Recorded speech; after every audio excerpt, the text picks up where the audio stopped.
विदर्भाच्या दौऱ्यावर आज तुम्ही आहात यवतमाळमध्ये आणि इकडे महायुतीचा उमेदवारच ठरत नाही अजून. हीच थांबा, तुमचं चालू झालं का?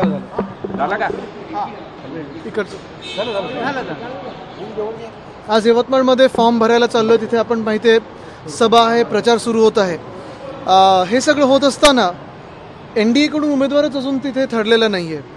भ्रष्ट उमेदवार देणार की कोण नवीन चेहरा येणार हा एक प्रश्न आहे.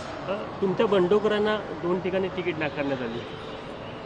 कोण कोण रामटेक बंडखोर कुठे? ते गद्दार आहेत. बंडखोर आणि गद्दारीमध्ये खूप फरक असतो. आणि महत्त्वाची गोष्ट हीच आहे, आपण पाहतात की साधारणपणे आता 40 जे गद्दार होते त्यांनी पण पुढचा काय तो विचार करावा.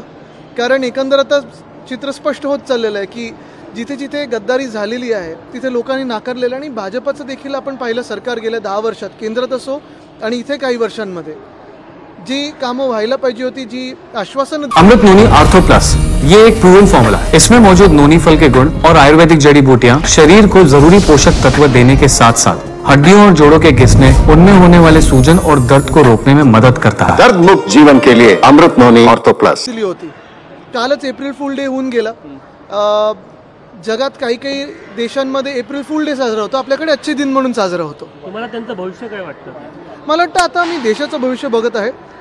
महत्त्वाची गोष्ट हीच आहे की परिवर्तनाचे वारे सगळीकडे व्हायला लागलेले आहेत. काल परवाकडे आम्ही दिल्लीत देखील होतो.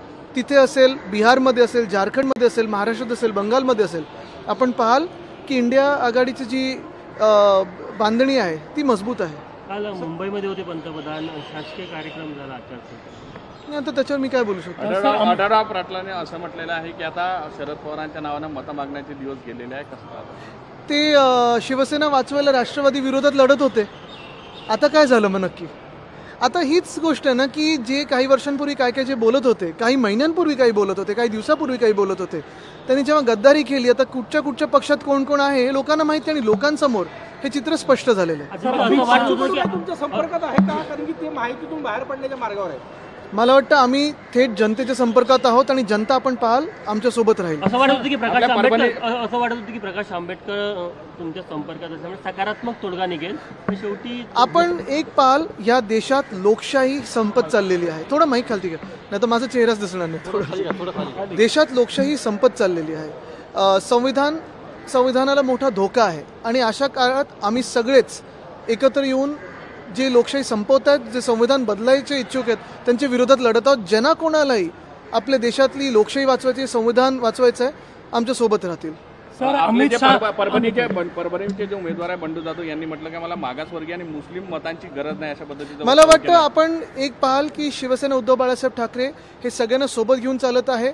महत्त्वाची गोष्ट म्हणजे आपण पाहिलं असेल गेल्या काही वर्षांमध्ये सगळेच महाराष्ट्रातले जे आहेत ते उद्धव साहेबांसोबत एकत्र आले. अमित शहाजीने